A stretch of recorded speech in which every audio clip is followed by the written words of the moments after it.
there's a couple of things I'd like to discuss, talk about. If you may join in the Discord, in the chat room here on Twitch, you may do so. I'd like a little bit, give a little bit talk about for the last 2 weeks on the, go over the Blizzcon 2023, a little bit of the gamer news, the Overwatch 2, World of Warcraft.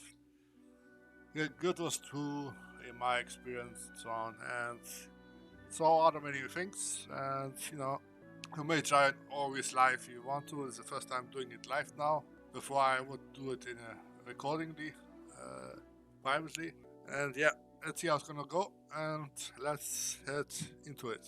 So, what I've been up to and what I've been feeling about over the last 2 weeks, and let's start off with Blizzcon 2023, right? I mean, I have been, first and foremost, it definitely was a different type of change of Blizzcon 2023, like the last time that was like Blizzcon 2019, and throughout the time where the pandemic crisis was like, surely has hit us both, us all, like nuts, and made some serious damage in private, personal, or in business lives, But as time goes and heals itself slowly, it definitely also feels from the counterparts, and it's the first time you didn't have to pay a virtual ticket for the BlizzCon to be able to watch after the ceremony, opening ceremony, that used to cost like 20, 30, 40 euros for a virtual ticket for 2 days, and yeah. So basically, the ceremony started with, with Overwatch 2. Actually, before that, you may have seen, like Mike, with, Phil, starting up the BlizzCon 2023. So a huge, big change up in the whole BlizzCon hierarchy, and in the usually BlizzCon days, old BlizzCon days, Obviously, then proceeded with, with Overwatch 2, with the first big, announcement, the first Season 8, Overwatch 2 Season 8, and then the new Tank Mauga, and then obviously with the new other type of Overwatch 2 panels, with the rank system 3.0 works, with the different battle pass procedure, with the different three more heroes for the next year, new game modes, and so many other things that are in place. And let's talk about it. So what I feel like about Overwatch 2 before, and I started off Overwatch 2 since you could say I'm a veteran of Overwatch 1 since summer 2016. I've played Overwatch 1 straight for 5 years till until summer 2021.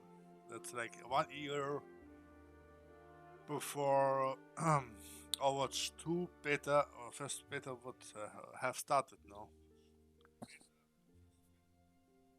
And then with the Overwatch 2 early access release from, let's say, what was September, October, right? I played the first 3.5 seasons. I took a break between season 4 and I played a little bit of season 5 and mid-season 5. Then I took a break again. I didn't play season 6 or 7 or season 7, really. And now I'm waiting for season 8 to come out. Maybe have to check in how that's gonna fare well, But overall, my sort of take on Overwatch 2 since then was like, yeah, it was fun. It was definitely a changer, but at the same time, it had a lot of the old habits of what Overwatch 1 had. Still quite strong in Overwatch 2, no? And then you obviously have the slow motion, the slow steady train hub that is currently on the place in work in Overwatch 2. With your new dev team, new direction, better direction, I hope.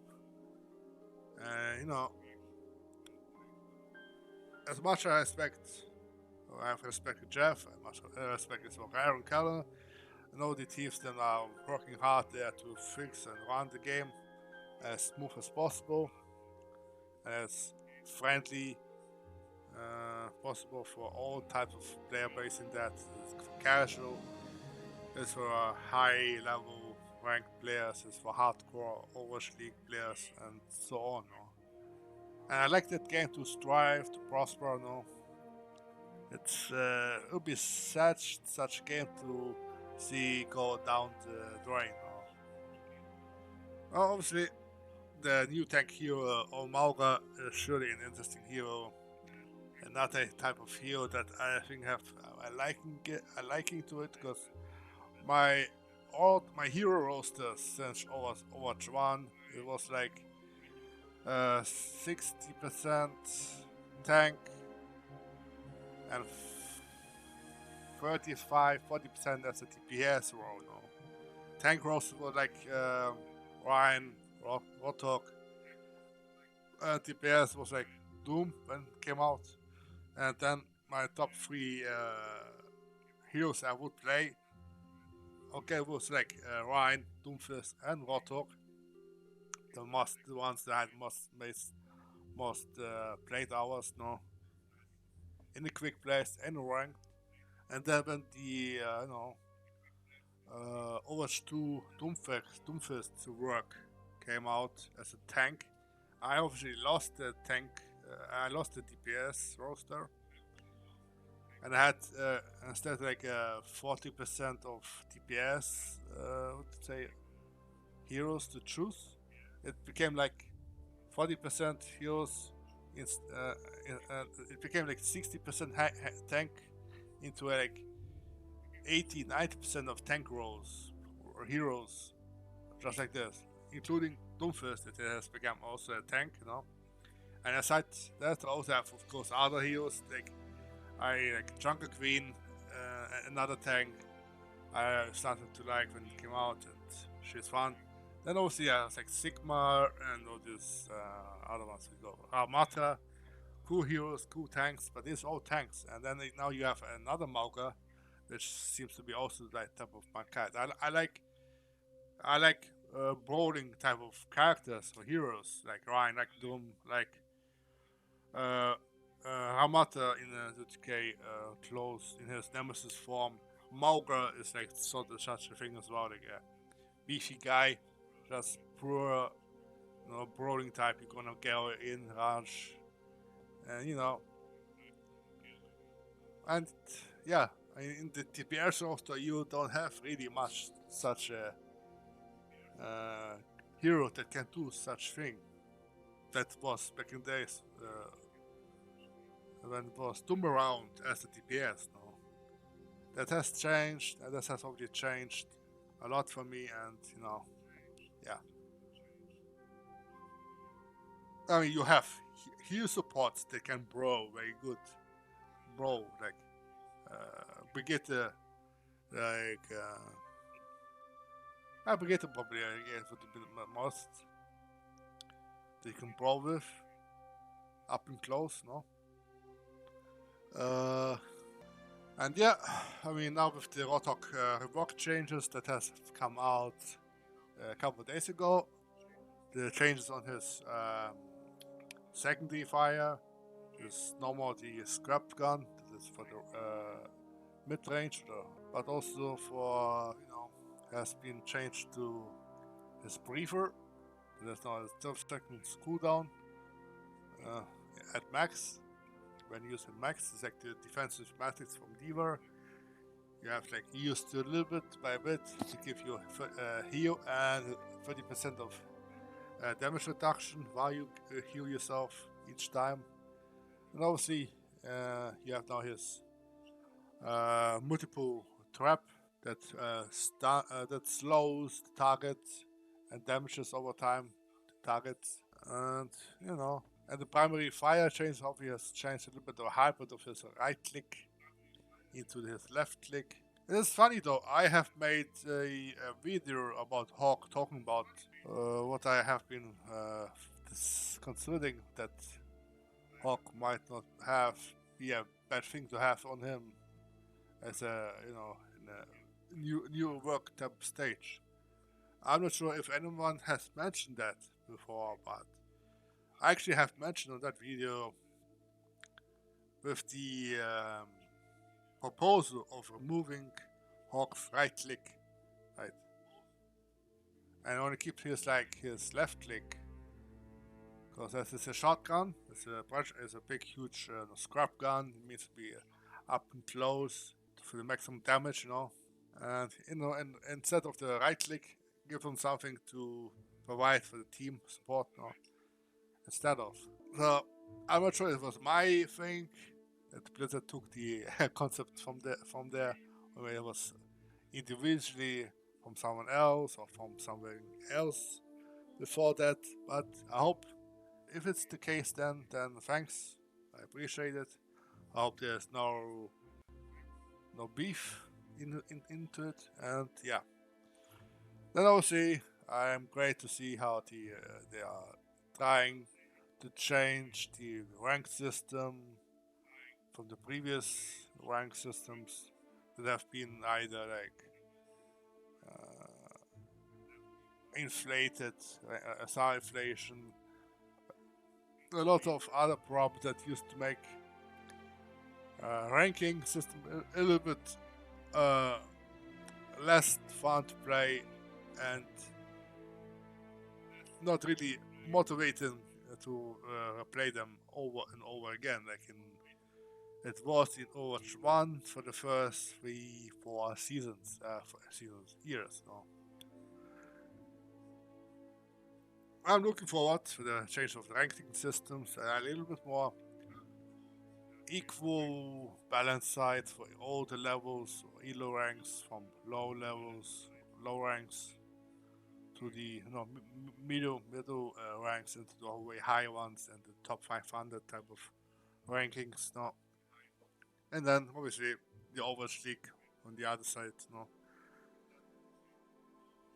Definitely needs some fixing, and definitely I hope they can pull it through. Yeah, and definitely interesting. Always excited about new heroes, new maps, new game modes in the Overwatch 2. So definitely looking up for the next year's Overwatch 2 roadmap, progression, and what else is to come. So that's gonna keep up on the high hopes. And let's move on then from this point onto World of Warcraft IP with World of Warcraft announcements and World of Warcraft panel from BlizzCon in BlizzCon 2023, and yeah. So basically, they kept the World of Warcraft announcements at the very last in the ceremony, so it'll give a little bit. Overwatch 2 was a high introduction into the BlizzCon. Follow up with the Diablo 4 that was a little bit underwhelming, and then you had a Hearthstone that was a little bit on the neutral side, and then you had World of Warcraft that catapulted their hypes from underwhelming, from neutral all the way up to the skies and notches now. Exploded with the hypes and what you call interest, the whole, all the cheers and went nuts, right? Even I had this side of, damn. And the time Metzens came out for the first time, announcing Hearken to me. Let's go for the World Saga, and with the 3 expansions to explore the World Soul Saga. Damn, that was definitely change of pace right off the bat. Since since the last time of all what Warcraft announcement in a BlizzCon. And definitely, I'm looking forward to Vault Within. It's definitely a game changer again between all the expansions before and even Dragonflight. The the Vault Within has definitely a potential, yet another potential to be the prime, let's say, prime pillars to what is to come afterwards now. Like you have then into throughout the expansions with the War Within, transcending into like the Midnight, and from Midnight transcending into the Last Titan. No? And from there, it is like the question of think what's gonna do be there afterwards. No?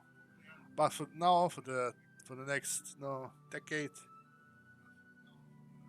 it is what it is now. For now, basically, you have now World of Warcraft Tank Flight 10.2.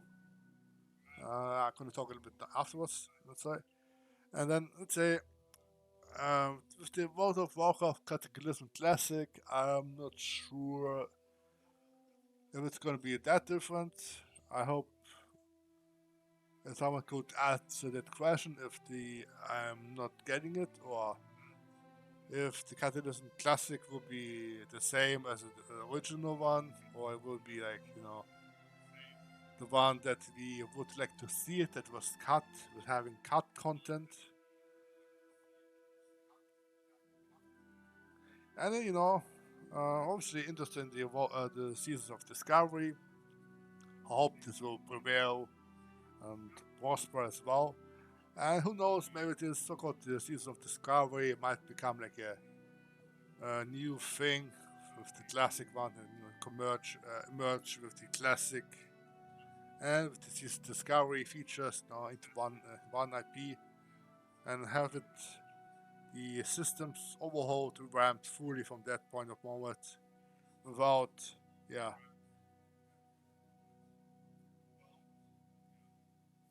and then obviously uh also you had your little World of Warcraft panel about the World Soul Saga War Within. And slowly they are starting with the small new end game content like the delves. You can have to do all the outdoor activities as you go, as you please.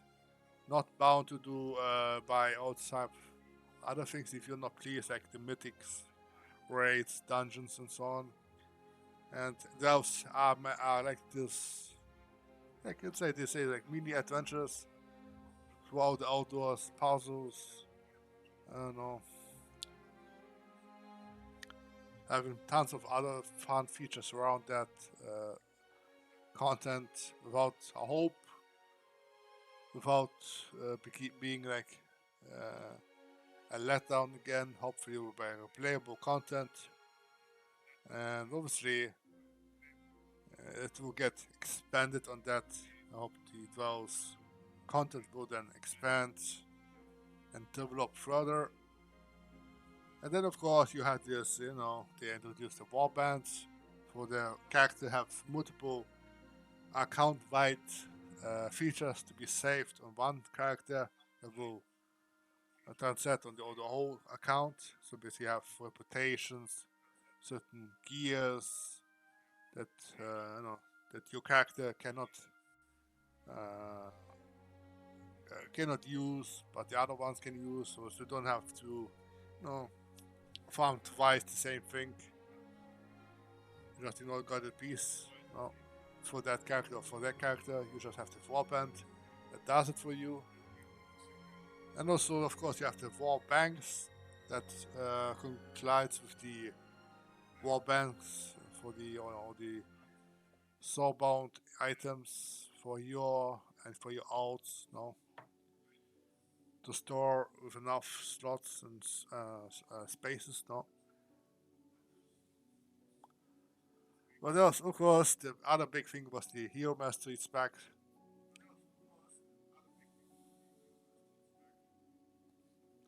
a little bit more class fantasy into your class fantasy builds, able to know a little bit more broaden, widen aspects of how you like to play.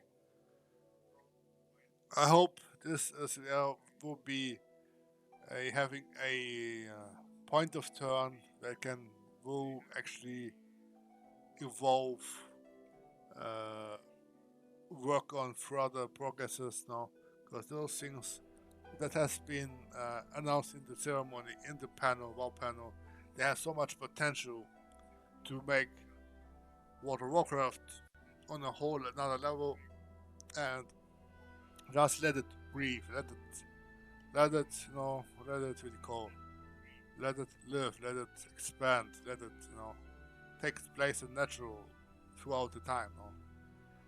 So yeah, of course I'm interested for the mage class. You have all these Sun Spellslinger, Sun Fury, Fire, Frostfire, the Warlock type of Spectres hero list and so on. I hope it's not going to be like a half-baked thing or content or feature again. And what's next? What afterwards? I hope the story, the lore from the WoW Saga, WoW Saga, will be a little bit more incentive than it is how it is in Dragonflight or before Dragonflight.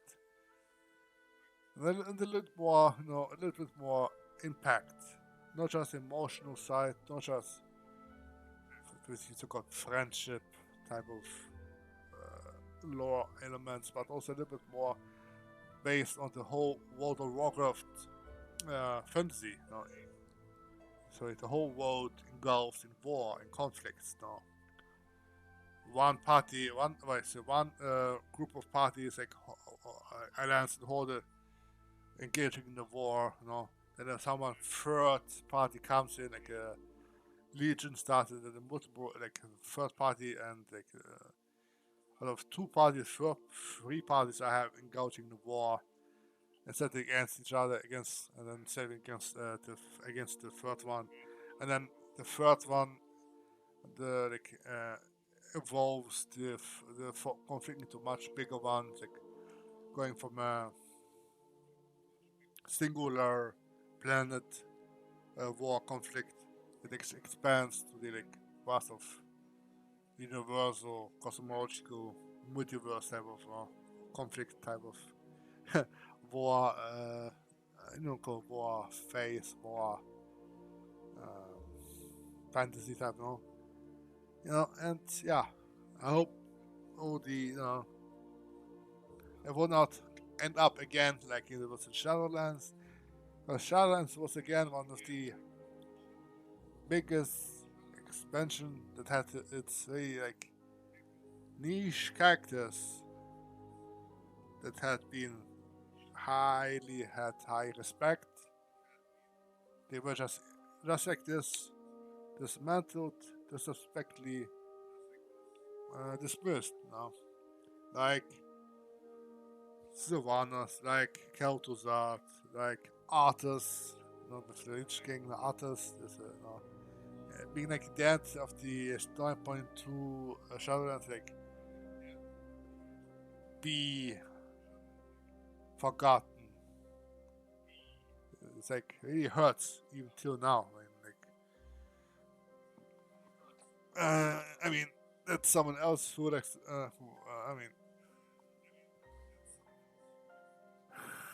otherwise,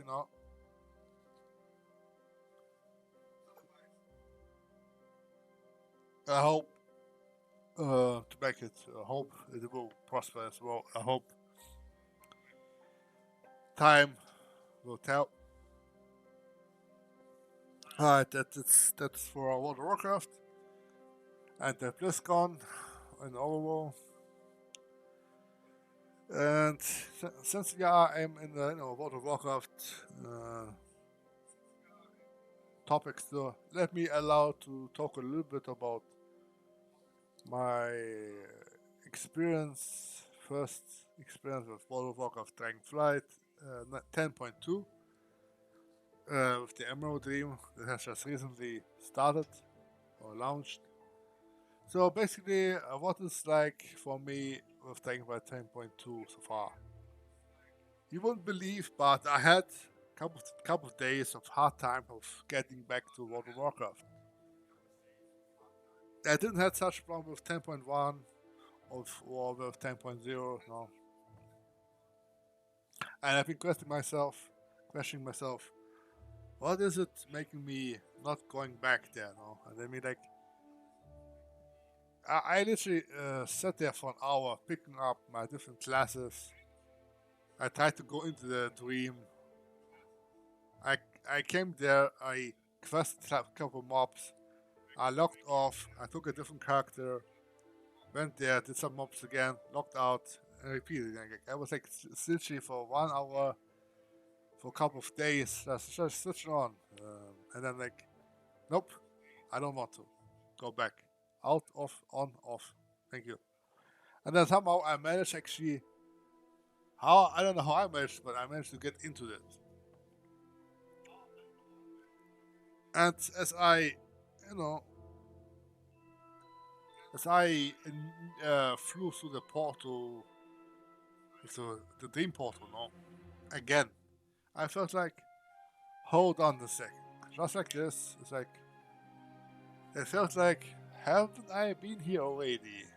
Like in for a different expansion, no. I've been asking myself, is this Emerald Dream? Why does it feel so familiar to me? And something like this, wait a second. I think I've been already here. It feels like so similar to the zone in Shadowlands known as the Ardenweald. No? Instead of these emerald green vibes, you had the Ardenweald blue vibes. No? And it's like, wait a second. This must be the reason of why it was so hard for me to get into back to WoW. For your own information, I didn't like Ardenweald. I disliked it actually. I in a soft way I hated the Ardenweald in terms of the not the world building but the zone. I really disliked the creatures there. All this night phase, this little buzzers, all these little mushroom guys and this all these other things and then I get to see them again in the Emerald Dream and the Guardians of Guardians of the Dream patch. Like, no, wait, I'm seeing them again, including the Night Phase. Now it's like, the Dragon Ball Super movie with Golden Freezer, where you see Freezer stuck in the cocoon in the afterlife. They have to endure the whole blue, like, tell-telling type of, thing is flying around him in front of him the whole time. Like, this is what I had to endure. Or every time I had to endure, every time I've been seeing those things. And then Freezer gets resurrected in Dragon Ball Revival of Freezer. And then not so long he gets dire again, and he gets brought back to the place. Same again, stuck in the cocoon, facing his eyes towards the oldest shiny little buzzers, flies, and what do you call night phase, and all this what do you call them? Those little thingies, flying things. What do you call them? What do you call those little flying humanoid wings types? Night phase. What do you call them? Not butterfly. Butterfly and these other ones. What do you call them? Night phase, right? Night phase. Yeah. Those with the butterfly wings and with the humanoid type of creature in there, small ones. Fees, yeah, fees. Sorry, sorry, not fees. Fairies, yeah, fairies. Sorry, I meant fairies. Yeah, fairies. You know, I mean, there's no fairy types, fairy creatures. Low fairies buzzing around your nose, around your ears, eyes. Like, and they're singing songs. You just wanna get out of me out there. This is the same thing was in my impression when I was in there. Then again, this night phase, this fairies, and all these other mushroom type of Ardenweald creatures and Draenor creatures. Like, oh, please, no, no, no, get me out of here. And this was like for a couple of days straight. And then obviously, somehow I managed to get myself into it. I don't know how, but I managed. I'm not going to jump into the lore specific because I don't want everyone else trying to lore specific already. What I'm gonna say is this: I felt like it's like, am I playing World of Warcraft, or am I playing like what you would call a uh,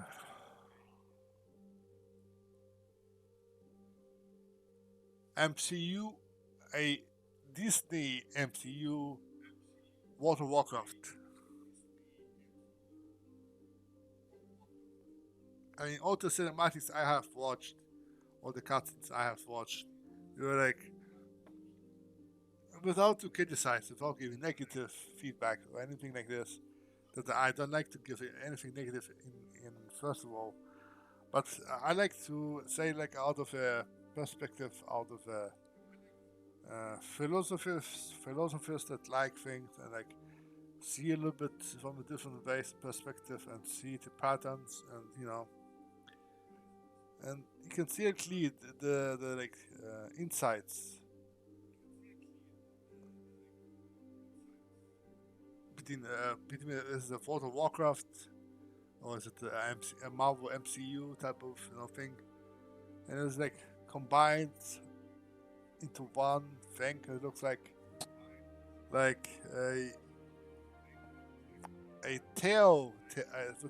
what you call them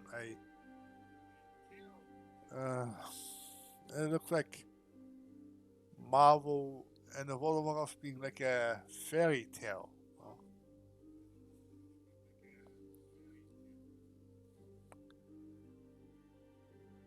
Oh, that's nice and colored.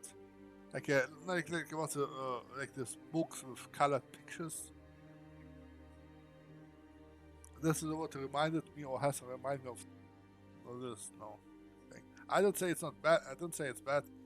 It looks definitely good, great, nice, oh nice vault level structure, vault building levels, nice atmospheric concept, artistic arts and so on. All this and so, all great. I just no, it was a little bit too Disney for me, so I had a little bit problems to get into it back.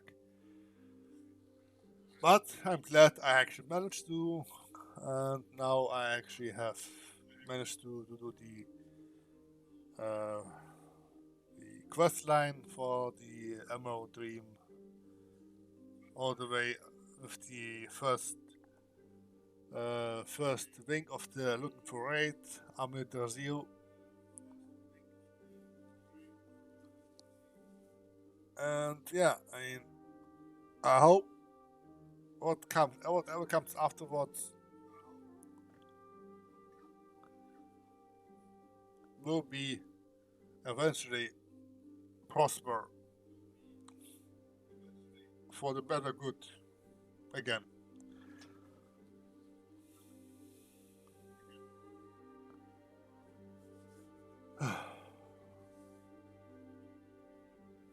Oh, that's the World of Warcraft side now. Let me talk a little bit about my, we call first experience with Guild Wars 2.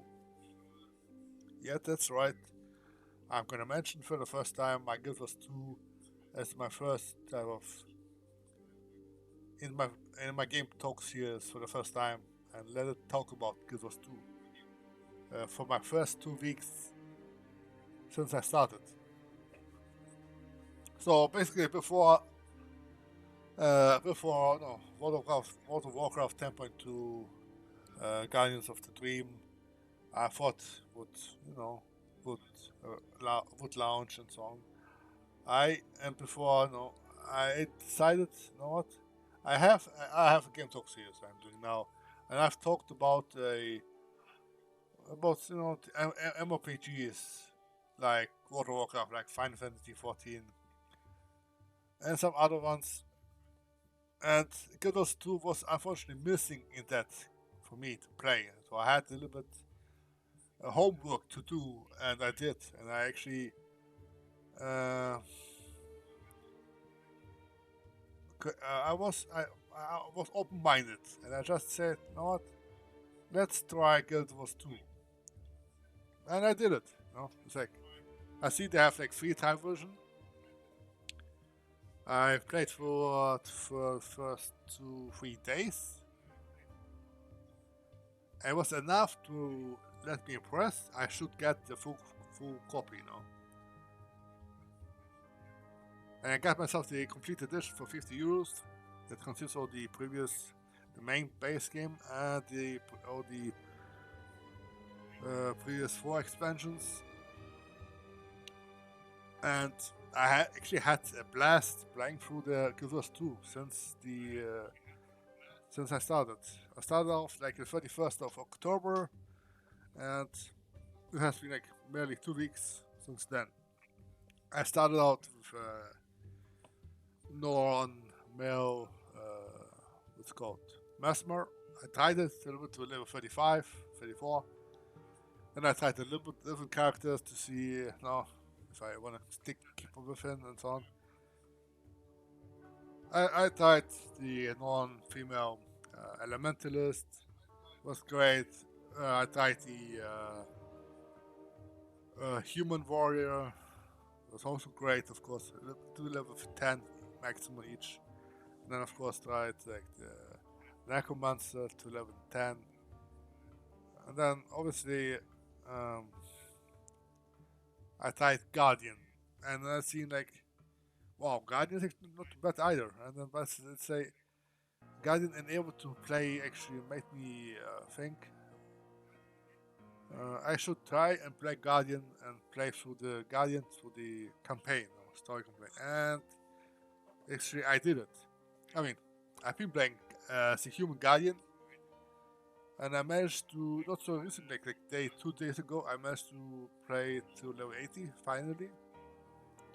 And I did the all the main story campaign about my story, and all the ways all to Satan. It's the last thing I have to do. But throughout this time, I had like blast of playing Guild Wars 2. It's like I had this once before when I first tried Final Fantasy 14. After Shadowlands 9.0, I had to decide whether I should go for World of Warcraft 9.1 Corsair, or actually go for full copy of Final Fantasy 14 in summer, end of June, beginning of July, right? So like 2 weeks before that, I tried the field version of Final Fantasy 14, and damn, it's actually also blasted me so off, and I had bought the full copy 2 weeks later, instead going back to World of Warcraft 9.1 Corsair, that I did not regret not going back and actually having bought the full copies of Final Fantasy 14 and all the expansions all the way up to Shadowbringers. And that was the first time that opened my eyes a little bit, expanded the other type of MMOs genres.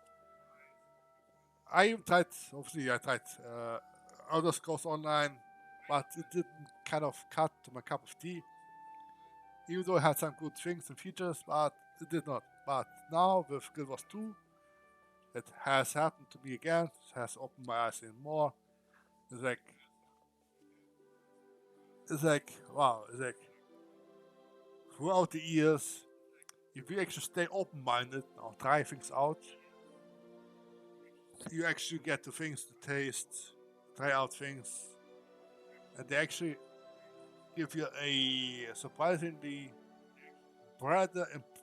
much better impression than you would usually think of.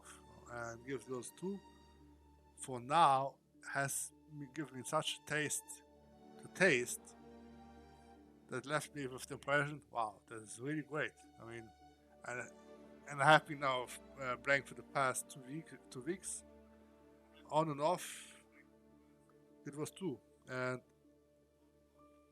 the things I really liked about Guild Wars 2, right off the bat, it was like, um, just really about your character customization. Or you create your character, get get to build out a little bit of your background of your character, like how you like to have your headpieces, like with a helmet or without helmet.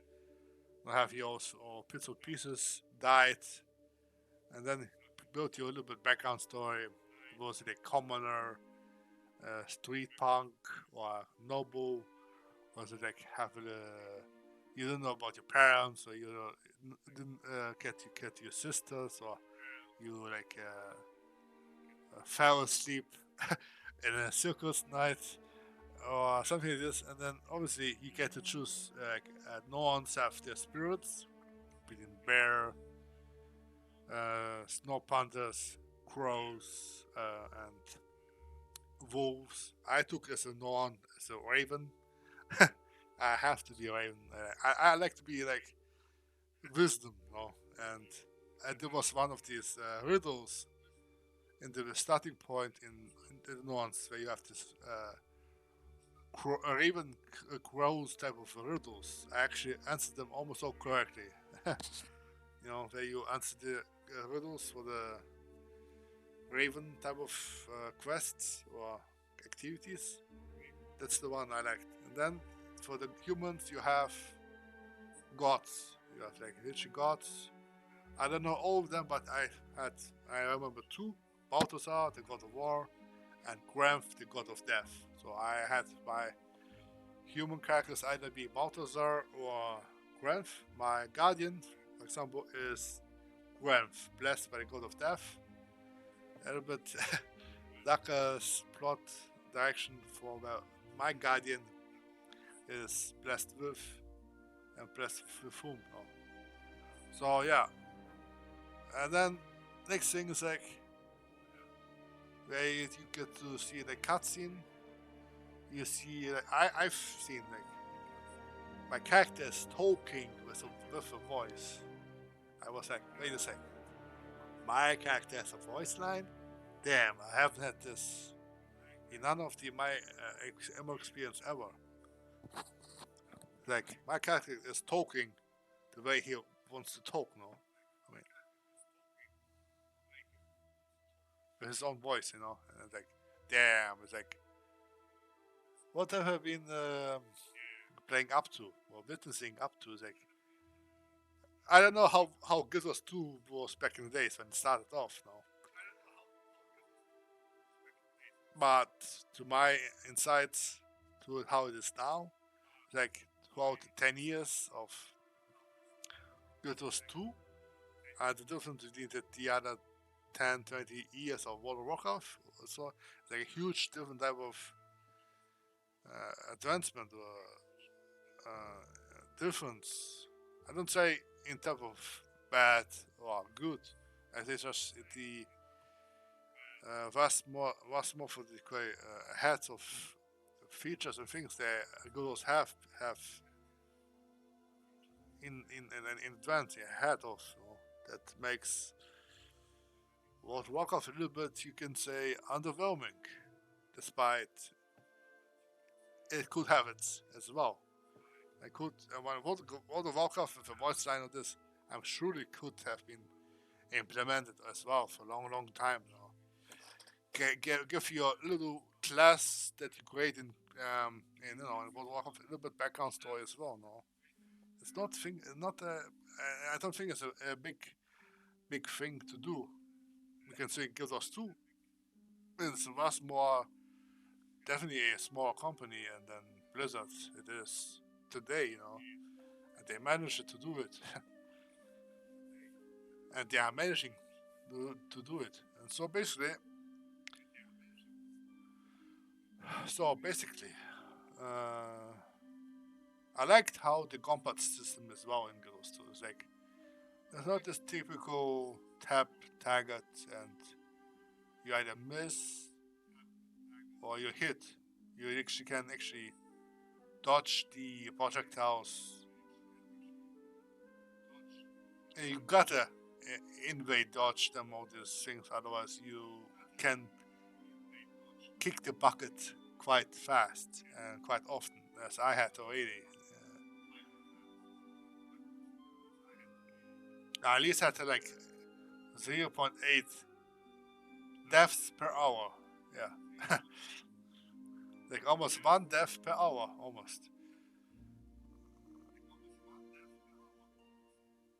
Yeah, and it feels like a little bit Souls-like. In, you have to dodge the attackers' attacks, attack when you think it's right, find the right timing. Or yeah, I mean it's. I like that. I like this thing. So it's a little bit.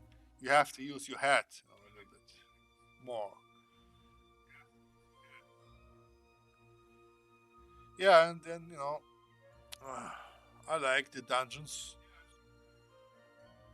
They're nicely done. You have a little bit story in there.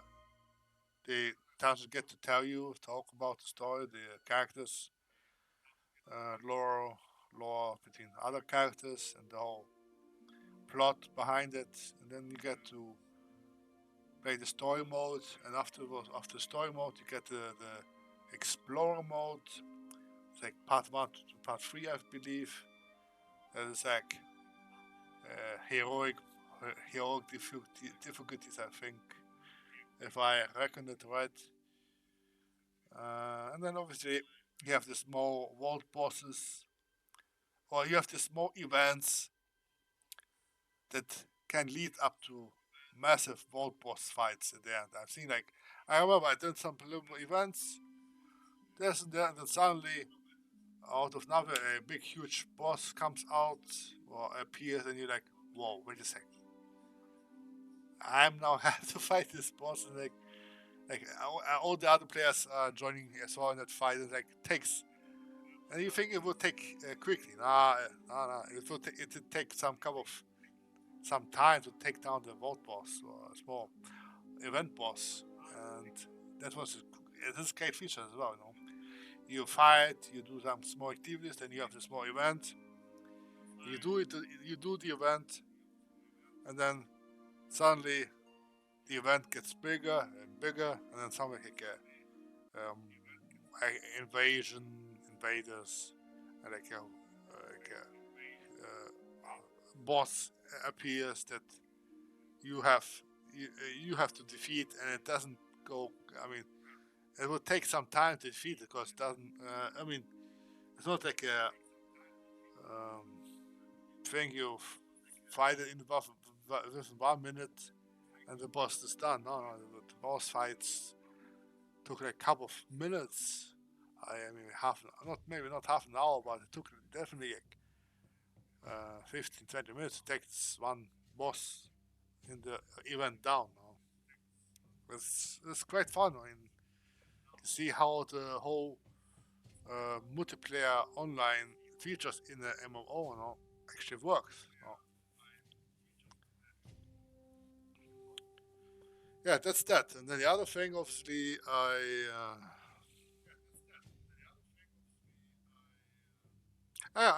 also like how the dungeons, the way your roles are have been worked around. You don't have this typical tank healer TPS roles. You have this open straight type of open all round type of roles. You have tanks type of spec. You have this healers and DPS. But they all can do all the same thing. Some they can They can tank the damage. They can give you shields. They can give you heals. They can give you, they can revive you. They can, they can give you speed boost. They can, what you call bit of backup support of this. This I like, And the boss and the mob Argos doesn't always fixate on the one target. The mob actually can have a different random Argos, no. That's I like too. It's like not like this typical where the boss is usually Argos on one single tank or tanks throughout the whole entire boss or throughout the whole fight. But the boss actually Argos or directs its aggro to different type of players, no character, and I like that. It's a little bit more. You have to be careful. And as a guardian, the one I mentioned, I have been fun playing guardian. I mean, I usually talk between we call it greatest sword of mace, but also all with a staff. But also recently I tried to go with one-handed mace and a shield, maybe a bit more like a tank shield or like a guardian with a shield. No, this was also quite fun. Even I was having this one mace, main hand mace and a shield. I didn't feel like a tank or to be the tank role for that. I could be this one to just this character with the shield, with the mace and the shield, and provide support, damage, heal this, even by being this type of loadout on as a guardian. I like that. I had fun. I had this one dungeon the day or 2 days before. I don't remember what the name is. It was just basically the last two dungeons before you encountered the last one on the level 80 dungeon. Basically, where you had this Norns in where the winter was, snow, ice. You had like and all the group itself were as new like me. They had no clue about about that dungeon or dungeons. And like we had this period of time where we getting our butt kicked now. Yeah, they went, and we had constantly to survive this like one one mob gets pulled and the other one we just get to survive holding choke points. Like okay, you get up again. We then change our and then on and on. We had to like play around covers, and someone died. I had died. I had to use my revival orb to get up again. Help I get more revive orbs. And somehow we managed to survive it, despite all the long brawling type with multiple mobs and ads. And like, damn, that was a brawl, man. Brawling.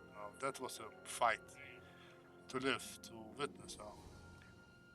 And it was not a boss fight even. I think it was just a usual mob fight with your own dungeon group with 4 or 5 people. Yeah, that was something else, I must say. And those things I actually really liked. I must say.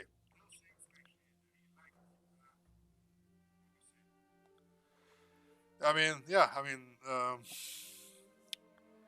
even the story progression I liked. I quite like a lot in Good Wars 2. I like the lore itself is quite interesting. All the lore characters that you are meeting, have met, they don't get left behind. They eventually get, you know, they get played together. You are sticking with them together. And you're not gonna believe, but you probably had it as well. But I had, in this very short time already, as what you call an emotional moment. Maybe you're familiar with the War Admiral Fogo, or War Master Fogo. That was quite a character. You met him like as a virtual, what's it called, virtual Crusaders now. And with the storyline, what was the storyline? The Battle of the Crow or something, where he sacrificed himself so we can live. That was such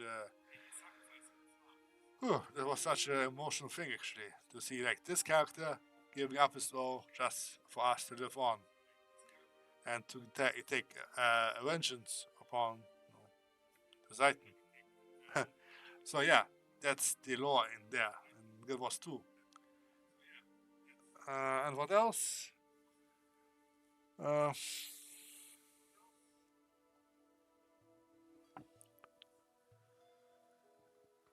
uh,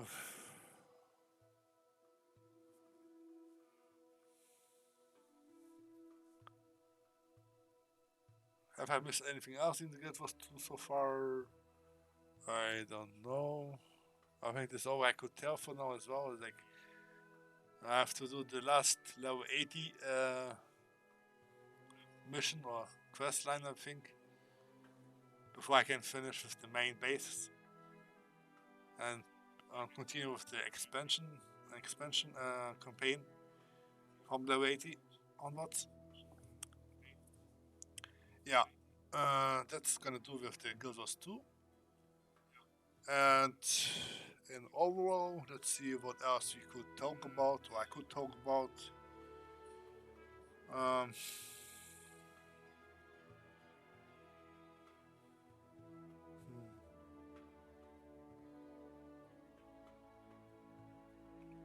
nah, that would be it then, I guess. I don't have much more to master for now for this topic, for this episode, for this time. So therefore I'm gonna conclude with today's live game talk series on Twitch. This will be obviously published, uploaded on YouTube. And then obviously you may follow my social links. There's in the description below. Twitter, Twitch, YouTube. We have my own Discord, some more community already. Otherwise, I'll be see you next time. Have a good rest of the day, rest of the week. And I'll be see you next time. Cheers.